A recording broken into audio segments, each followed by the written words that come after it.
Mr. Wright here, and welcome to this second set of IGCSE exam questions on differentiation. Differentiation is one of those key topics if you are chasing a top grade. So I hope you find this film useful.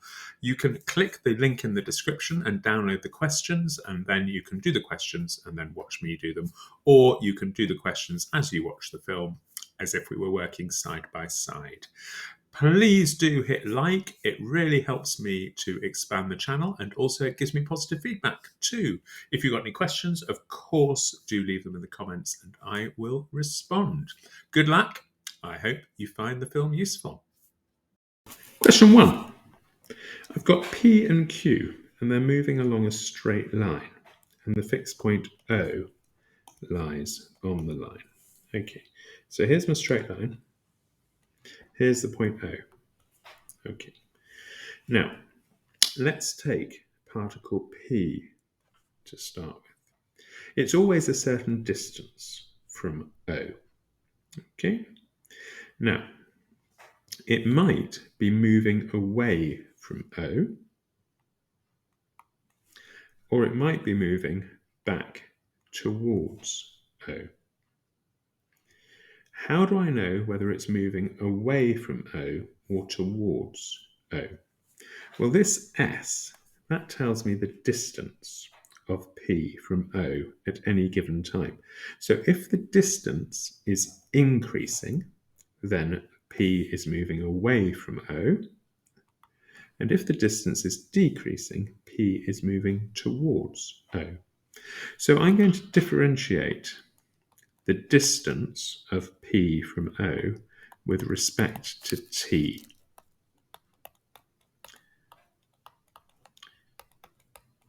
And that expression will tell me whether or not my particle is moving away from O or towards O.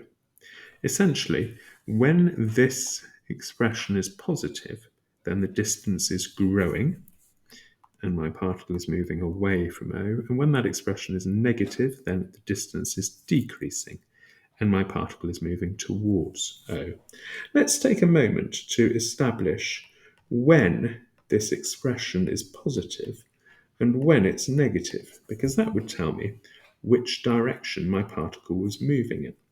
So I'm going to start by solving this equation, which I'm going to do by factorizing here.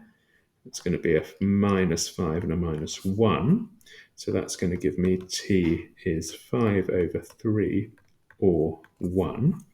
So that tells me the roots of the equation there. So my graph is going to look like this, isn't it? This, by the way, is T. I'm only interested in values when T is positive, of course, because we're not dealing in negative time. There's 1. There is 5/3. And the function looks like this. So this function has a negative value when T lies between 1 and 5/3. And it has a positive value when T is less than 1 or when T is greater than 5/3. So my particle is moving away from O when the distance is increasing, when it's positive, and it's moving towards O when the distance is decreasing and my function is negative. Good. So that tells me when that first particle is moving to the left or to the right. Okay, let's look at the second particle now. The second particle is Q.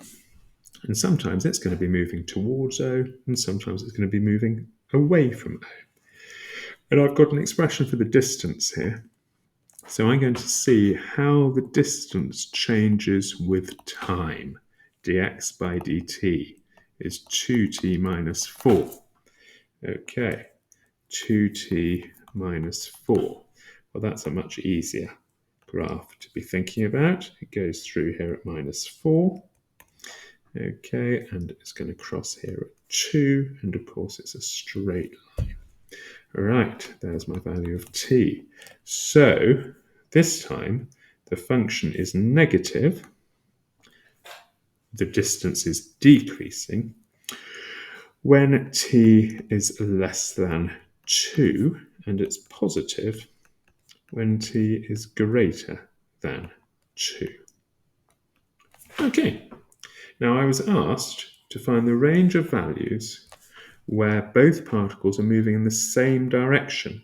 So either they're both negative or they're both positive. Okay, so let's have a look here. My particle on the left is negative when t is between 1 and 5/3. And the particle on the right here is negative as long as t is less than 2. Okay, well, the time in common there then is when they're both negative. They're both negative when t is between 1 and 5/5. So they're both moving negatively there. So that's good. Now, what about, is there a time when they're both positive? Let's have a look. Well, the one on the right is positive as long as t is greater than 2. Okay, and the one on the left is positive as long as t is greater than 5/3. So as long as t is greater than 2, then they're both positive, aren't they? So the times when they're moving in the same direction is either when t lies between 1 and 5/3 or when t is greater than 2. So let's write that really clearly.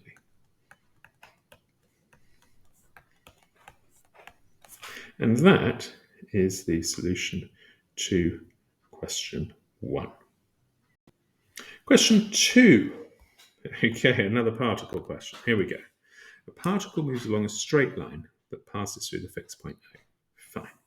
Let's just draw that. Here's my straight line. Here's O. My particle moves along here.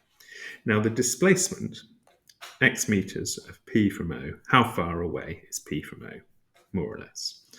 Okay, is given by this. Okay, so that is the distance, the displacement of P from O. So obviously that's going to change over time, isn't it? I could see how it changes over time by differentiating x with respect to t. How does the distance of P from O change over time? 12t squared minus 27.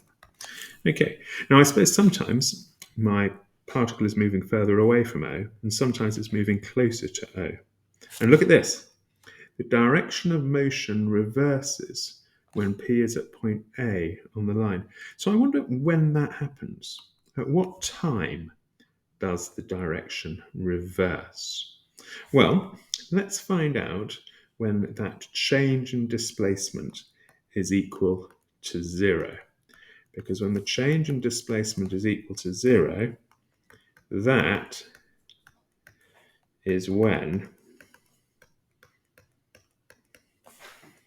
so t is going to be root 27 over 12. Right, so that is when my particle comes to a halt and then goes the other way, reverses its direction.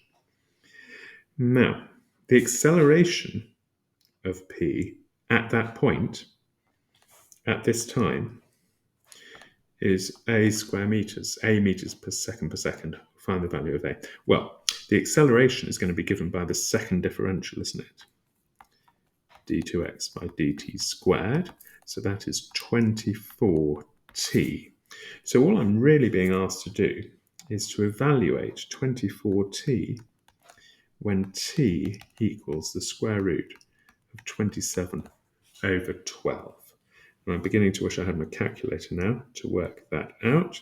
But into my calculator, I would simply have to write 24 times the square root of 27 over 12, and that would give me my answer for A. Right, now wait a second, I've had to come back to this because I've just been thinking about it. I've got 24 times root 27 over 12, and that is going to equal 24 times the square root of, I can cancel 27 over 12. 3 goes into the top and 3 goes into the bottom. And look at that, now I can square root 9 over 4. It's just 3 over 2. So actually, my answer is simply 36. And that is the value of A. Okay, so that was a bit easier than I thought. I didn't need a calculator at all. Right, there you are. That's definitely now the answer to question 2. Question 3. Right, my curve C has this equation. Let's just write that a little larger. It's y equals 1/3 x cubed minus 9x plus 1. And first of all, I'm asked to differentiate that with respect to x. Okay, I think we can do that. So 3 times a third is 1. X, not to the power 3, but to the power 2. Minus, now this is 9x to the power 1, so 1 times 9 is 9. X to the power 0 is simply 1, so 9 times 1 is simply 9.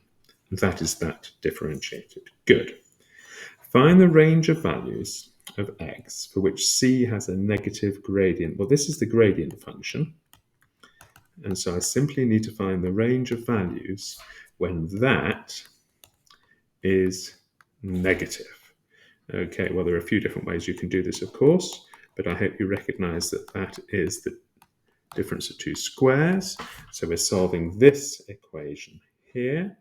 So if I can picture the graph, x, y, okay, it goes through 3, minus 3 and 3, looks like this, something like that. And I need to know when the function is negative. So the function is going to be negative when x lies between minus 3 and 3. And there is question 3 sorted. Mr. Right here, well done for making it through to the end of those 3 questions. I hope you found the film useful. If you've got any queries or you want any more explanation, then do leave me a question in the comments and of course I'll respond. Please, please, please do hit like if you found the film useful. It helps expand the channel. And if you have found this film useful and you would like more similar content, then do by all means subscribe to the channel. Right, see you in the next film.